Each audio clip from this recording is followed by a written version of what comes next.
I was in the taxi, and the guys in the checkpoint said to me, "We will count to 3 and start shooting the car. You either survive or not." روح روح روح روح.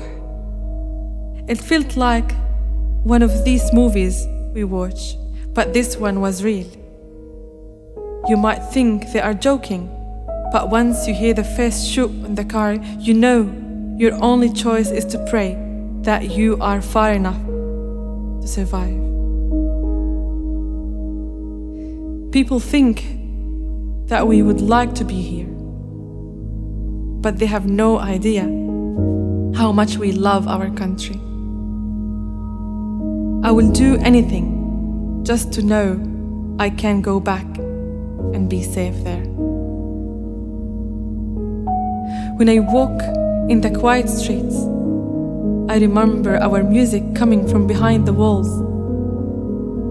the smells of our grandmother's food, their gathering in the backyards. Our life was full of joy and happiness, and all I do here is talk about what I miss so much.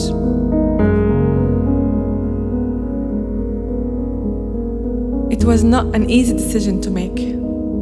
I guess our beloved family's life was more important than the memories and the buildings. We can make new ones while we are mourning the ones we were forced to leave behind.